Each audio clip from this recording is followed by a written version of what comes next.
Бујната вегетација е идеално место каде се стационирани крлежите. Лекарите предупредуваат.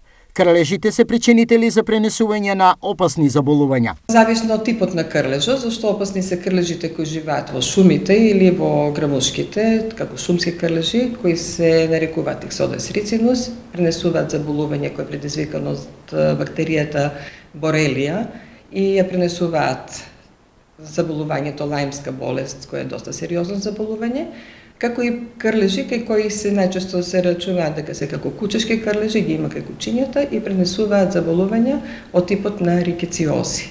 Тоа се и ефективни заболувања кои одат со различни клинички слики. Основен лекарски совет е по некоја прошетка во природа задолжително детално да се провери секој дел од откриените делови од телото. Доколку е тоа го приметуваме дека лазе по телото или го имаме како приметено како бемка, можеби некогаш и со силен млас можеме да го отстраниме доколку не дошло до негово прикачување.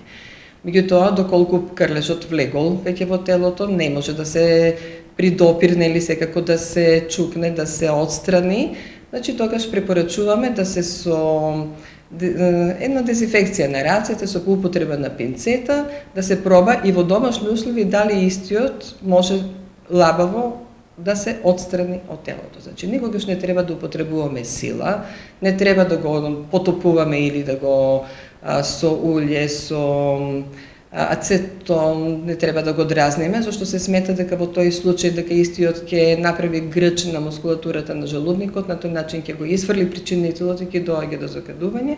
Ако не сме успеале со таков благ обид за отстранување да го отстраниме, секако треба да се посети стручњак, мислам медицинско лице. Затоа, очи широко отворени.